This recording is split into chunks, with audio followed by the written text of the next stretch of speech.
The heartbeat of competition, the drama of the moment. This is NASCAR on Mick Blam Racing.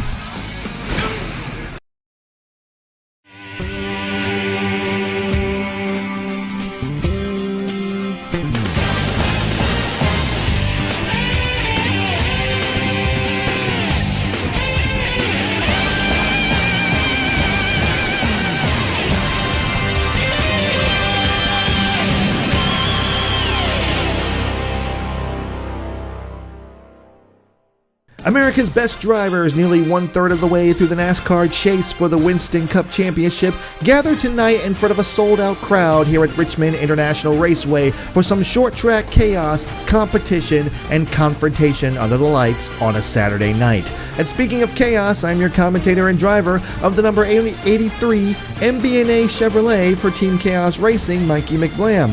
And though the speeds may not be as high as they have been for the past 2 weeks, there is a reason that we call this track the place where excitement happens. NASCAR Winston Cup Series racing is just moments away, so let's go trackside.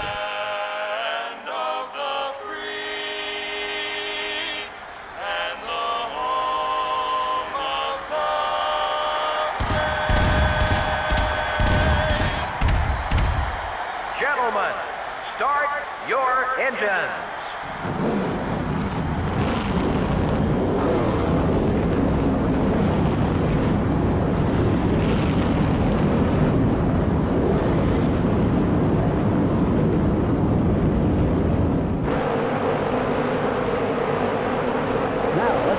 Starting lineup. The MB&A car, the NASCAR Winston Cup points leader, will be starting from the pole. Starting in row 2 will be the M&M's Pontiac and the Rubbermaid Ford. In row 3 are the 112 car and the Kodak Chevrolet. In row 4 are the Caterpillar Dodge and the 143 car. Rounding out the top 10 starting spots are the 27 car and the Napa Auto Parts Chevrolet. The 6th row has a Team Rusty Ford and the DeWalt Power Tools Ford. In row 7 are the GM Goodwrench Service Plus Chevrolet and the 10 car. Starting the race from row 8 are the Square D Chevrolet and the 143 car. And in row 9 are the 46 car and the Pinto Chevrolet. Starting in row 10 will be the Interstate Batteries Pontiac and the Target Dodge. In row 11 are the 98 car and the 16 car. Row 12 are the UPS Ford and the 8 car.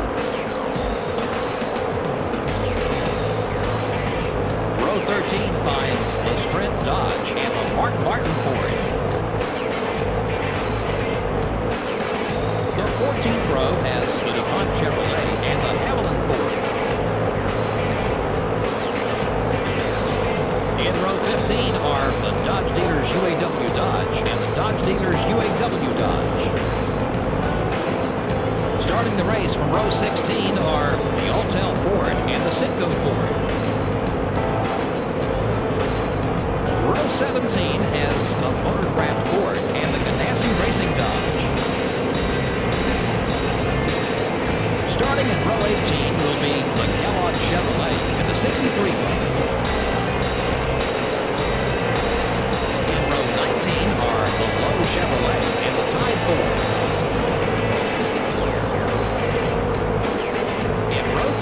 Are the 132 car and the 26 car.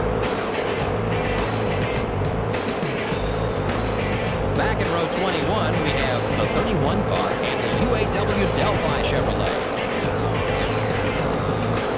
And rounding out the field is the 30 car. 29th consecutive sellout at Richmond. Over 100,000 fans, every ticket sold, every seat taken.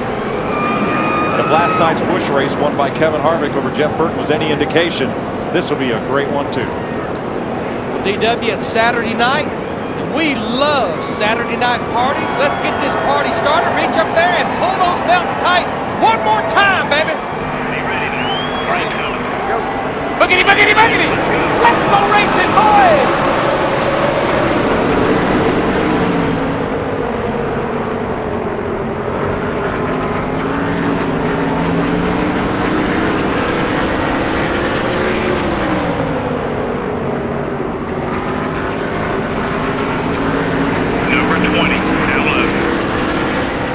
First lap is complete as Tony Stewart and I are battling side by side into turn 1. He gets into our left rear, moves us up the racetrack. We pull the crossover move off him, coming off of turn number 2, loose down the back straightaway. We got to keep it off of him. We do have the advantage on the inside. Tony Stewart wants to lead this lap, but he's not going to be able to.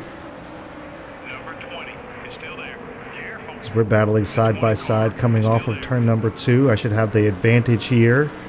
No, Tony Stewart's battling back on the outside.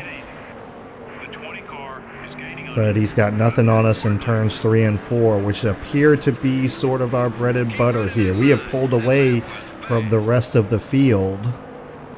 And right now it's just a battle between the 83 and the 20. We overdrove turn 3 pretty badly on the first lap. But because the acceleration in this car is so good, we were actually able to sort of run that top lane. Now, the high lane obviously does not work here at Richmond, but you can run a couple of grooves up. You obviously just can't run the very top here at Richmond.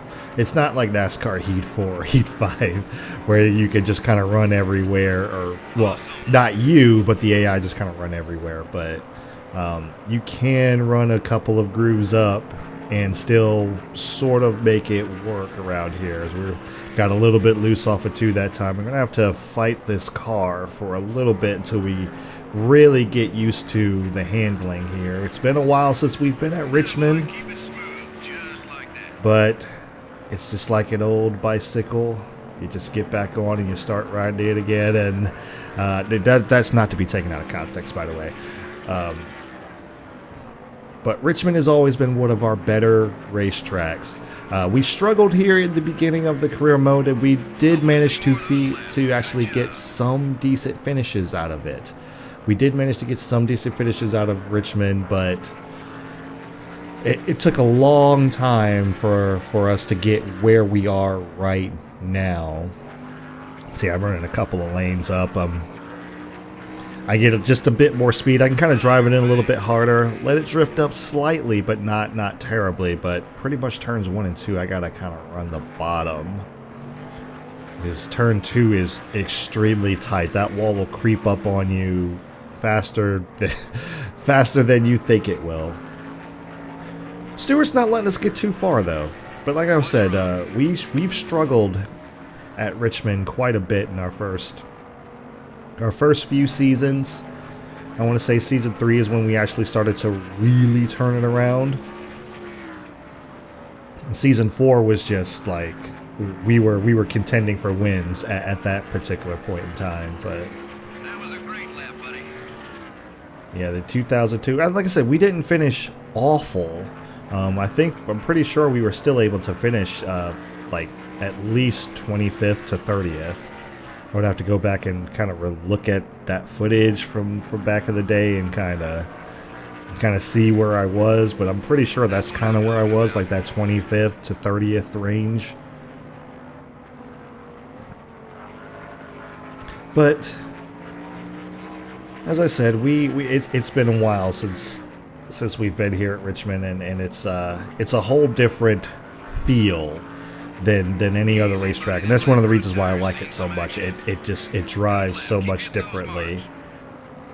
It's just a lot of patience. You hear me just like completely off the throttle all the way like through the center of the turn. I don't really get on the gas back until I get off of turn 2 for the most part, because otherwise you're just going to drive straight into the wall or spin out if you turn it too much. But Yeah, we've pulled a significant gap on Tony Stewart. Front tires are starting to wear, but that's okay. I'm not too concerned about it. I think I can manage my tire wear here pretty well. Yeah, you can get back on the gas a lot sooner in turn 3, off turn 4 than you think. You can get on that gas. It's like, it's deceptive. You think you can get on the gas sooner off of 2, you can't. You think you can't get on the gas sooner in turns 3 and 4, but you can. So it's just a matter of like, you really have to be mindful of where you're running. But Richmond is one of, like, I'm not even going to lie, Richmond is one of the easier racetracks in the video game. I believe in pretty much most video games up until you get to the Heat series, and then the Heat series is when Richmond is really, really OP difficult, because the AI cars run laps way faster than the real life laps actually are. And to be honest, I think that's the case here as well in this game. I think, but at least you're able to kind of get there and keep up with them. So I'm currently running, we're about 5/10 off, about 5/10 off of what our fastest lap time has been, but that's okay. I mean our tires are worn, so I mean that's only going to be natural as we're catching up the lap traffic here. Pit stops happening already. Some people try to employ some strategy. I'm going to try to stay out until at least lap 20. I don't really want to contend with these guys too much. Oh, boy. Oh, boy. Yeah. Oh, tires are starting to wear. Gotta be careful. Gotta be careful. Okay. Try not to run these guys over. Oh, man. Okay. Looks like we got some leaders coming down pit road as well. That might be Tony Stewart. I'm not 100% sure. Okay. We're going to just slow it. We're just... Oh! I tried to... Okay, I'm not even going to try. I was trying to go down pit road, but they just stacked up so much, and it's not even worth it at that point. That allowed Tony Stewart to catch up to us. He did not go down pit road during that cycle. And we got some damage because of that, but I don't think that's going to hurt us too much here. We're going to go ahead and bring it down pit road this time by not run into anybody. Go ahead and repair the damage. No other changes. Car feels great. Like, the car really feels great. I mean, it's a little loose off the turn, but I prefer it to be a little bit loose. So, but the car feels great. We're not going to make any changes. Looks like the 25, Jerry Nadeau, had some trouble getting out of pit road. I'm not sure if I interpreted that correctly, but it looked like he was moving slow on the outside wall there.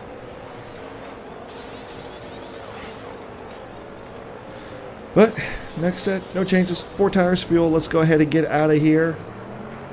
Try not to LePage the field. Try not to LePage the field. Sorry, Terry. Didn't mean to give you... Didn't mean to scare you.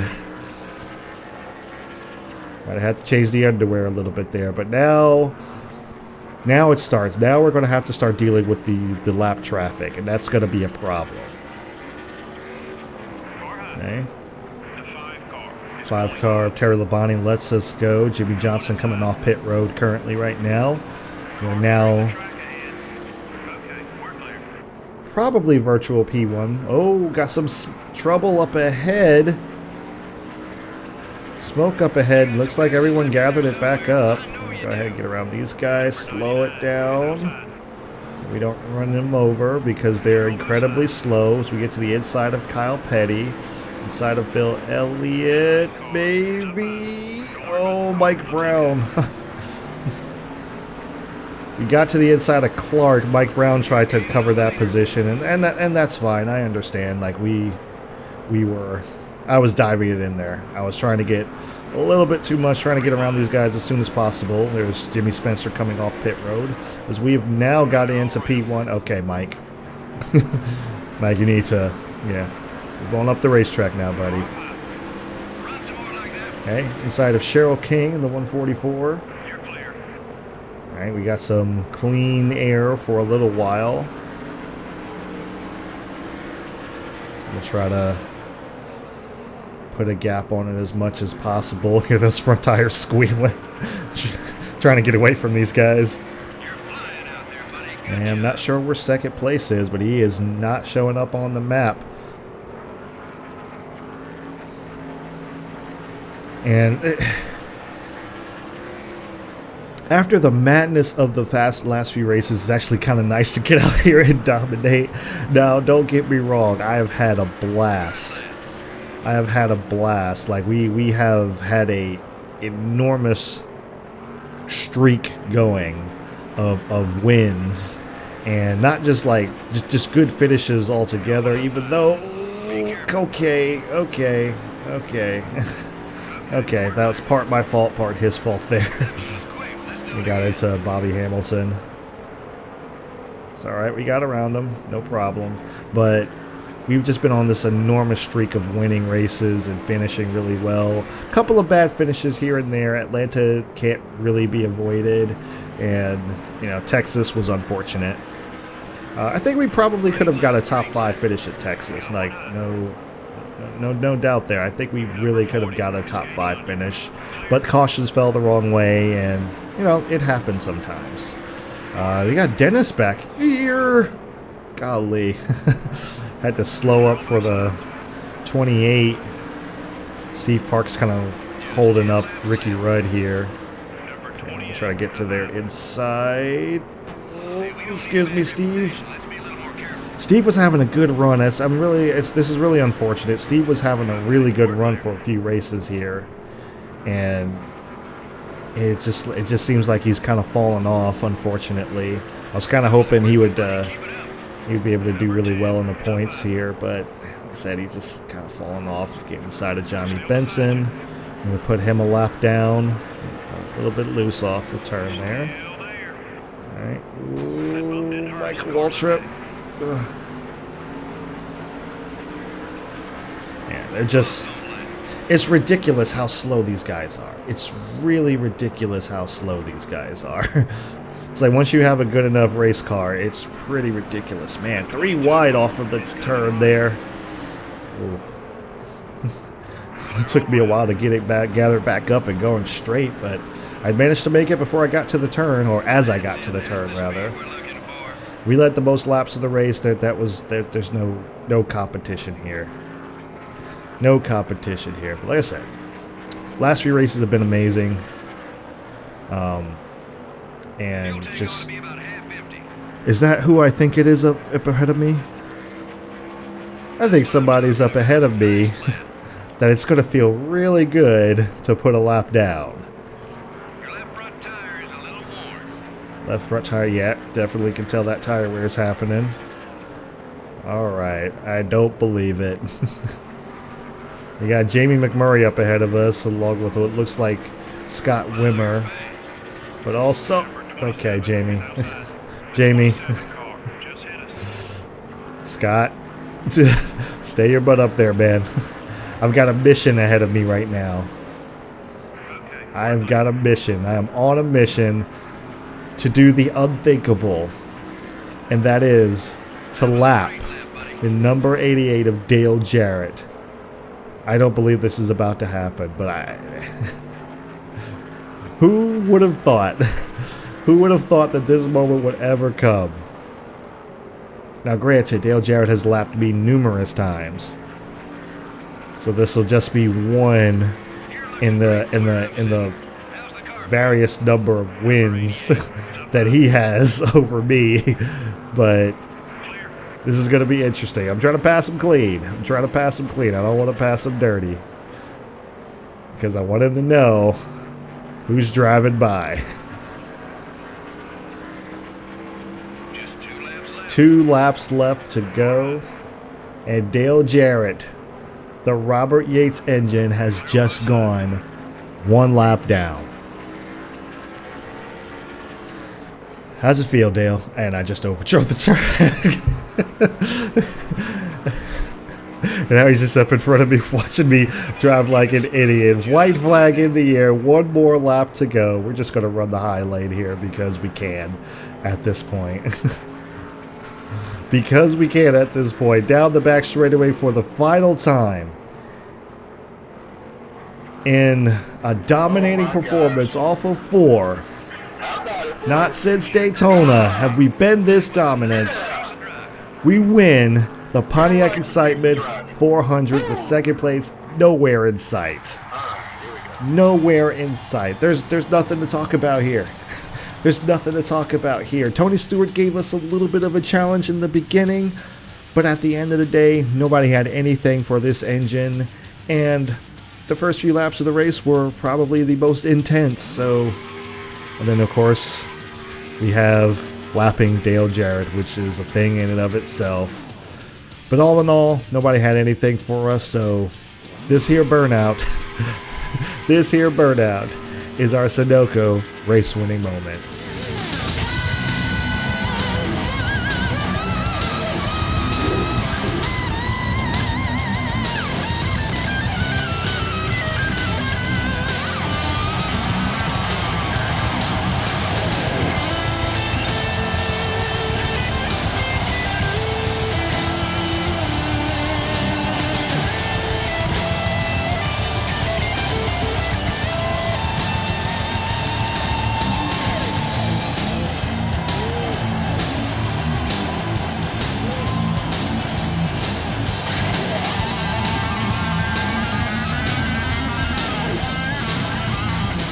Yellow flag didn't fly at all in this one. Whoa, that doesn't happen very often. It makes you pay a whole lot more for any mistakes. You don't have the cushion of yellow flags to get caught up.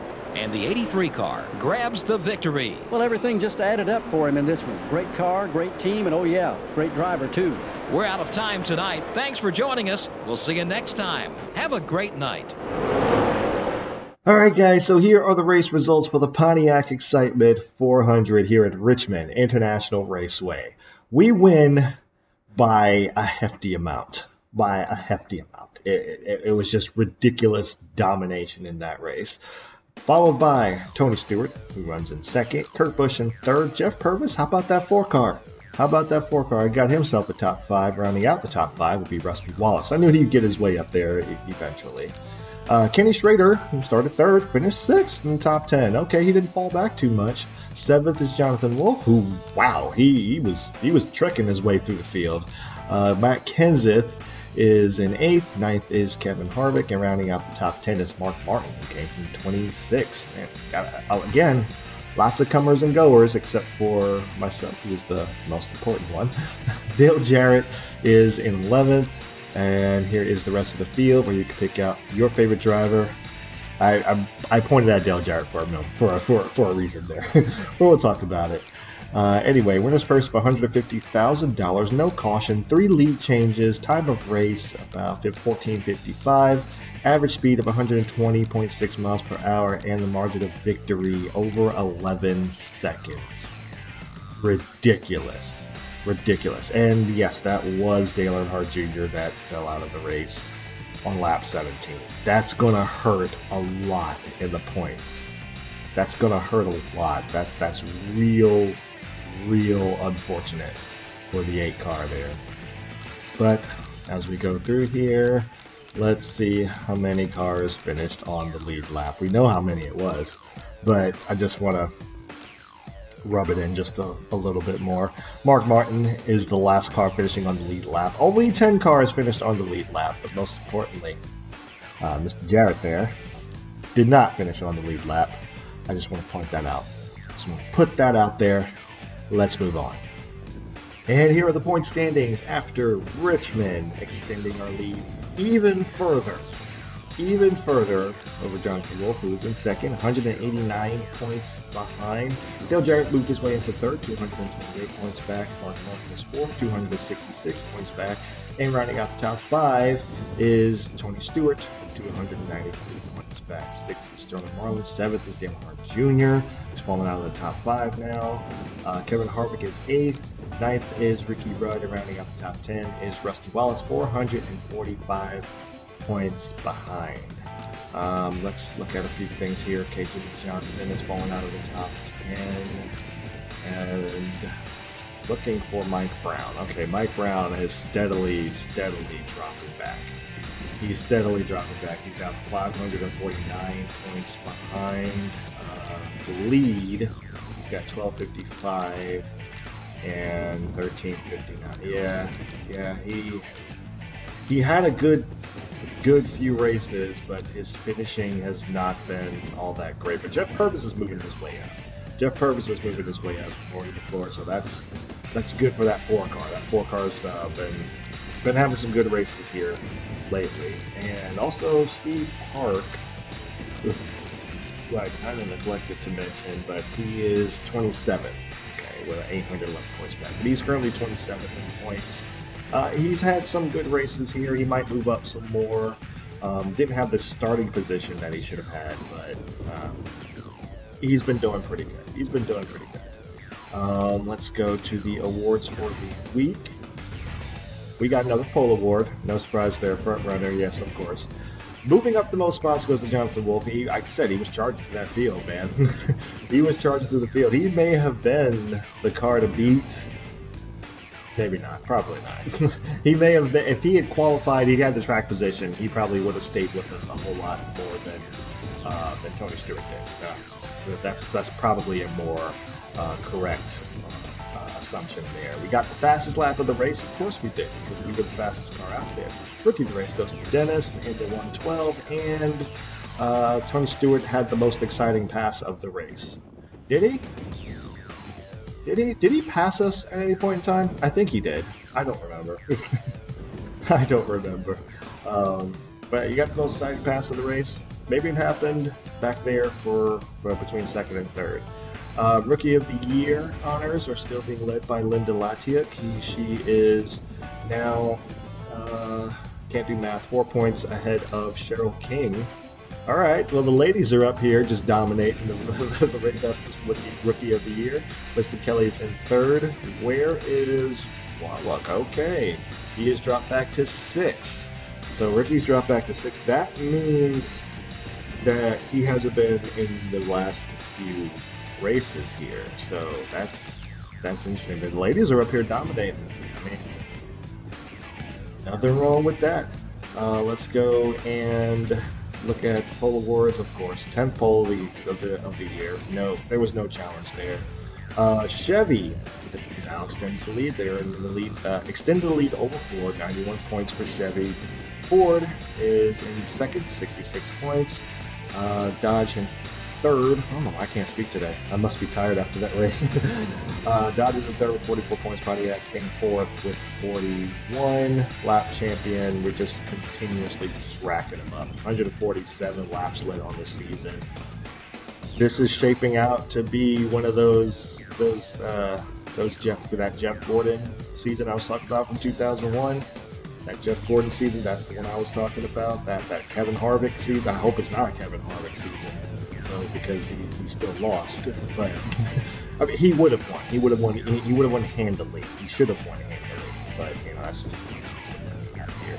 Mark Martin, 34 laps led. I don't think anything has changed hands here. I mean, he pretty much led almost every lap of that race. What a dominating performance! Just absolute domination. Absolute domination. And boys and girls, we're in the show once again. We are in the show once again. The All-Star race. The All-Star has been another race that has eluded us over and over again in every game. It would be really nice to get one this time around. Like it would be really, really nice to get one. But it's at Charlotte, Lowe's Motor Speedway. Never been good there. Never been good there. We pulled a victory out of the skin of our butts last season, and almost had one at the 600. I'll say this: almost had one at the 600. It was a heck of a finish. Go back there and watch it. I'll link it in the cards in the top right corner. But man, that was a heck of a race. The All-Star is, like I said, it's just one of those races that's always eluded us because it's so short. And because of just how the track handles, the track has to. I need long runs. I need long runs at Lowe's. So, if you're wondering why I'm mainly talking about Lowe's, because there's not a whole lot to talk about in this particular race, because we dominated. We absolutely killed everybody on the field, winning by 11 seconds, which I figured it was going to be a hefty amount, given that we have a better car than we had last fall, and we absolutely just crushed them in last fall. So, and like that was one of the most dominating performances that we've had other than restrictor plate races. So I was kind of expecting the same thing here. Tony Stewart, I felt like he was going to pose a bit of a challenge there, but he kind of fell off towards, like after like about 5 laps, he started to fall back, and we just started to gap him. And once we gapped him, once we got away from him, it was all over. And then it was just dealing with lap traffic and trying my best to be patient and not succeeding, but succeeding for the most part, but not succeeding in a lot of ways. But most importantly, Dale Jarrett went a lap down. Mr. NASCAR Thunder, you don't understand. Like that's just like a sense of pride. It's that I put Dale Jarrett, the fastest car in this game, a lap down. There's just a sense of pride. I'm like, I mean, I can't only talk so much because, I mean, Dale Jarrett lapped me for like, what, the first 2 years, you know, and some of the third year, so I can only talk so much, but, you know, to go from that, to come back and have him beat us so many times, to come back and lap him was kind of like, it was one of those cherry on top kind of things. I wanted to lap him clean. I didn't want to get into him, so I wanted to lap him clean, make sure it was a clean pass, just so you know that it was me. But anyway, we got the All-Star next week. It's gonna be rough. So, man. Man, I'm nervous about that one. You know, like I had a lot of firsts here. You know, Martinsville, first ever. You know, the All-Star has always eluded us. So, but I mean, if we can get that, it will be a great moment in my Let's Play career. I'll say that much. So, that's all I got for today, guys. I'm tired. Short track racing always kind of takes it out of me. It just always does. But anyway, guys, thank you. Really? Now? All right, let's try this again. Hopefully I don't get interrupted again. But anyway, thank you guys so much for tuning in to NASCAR Winston Cup Series Racing here on McLam Racing. If you enjoy these races, I do them every weekend following the NASCAR Cup Series. I know we're about a week off, but that's because they started early. So like, the races are happening a little bit quicker than normal, but you know that's their fault, not mine.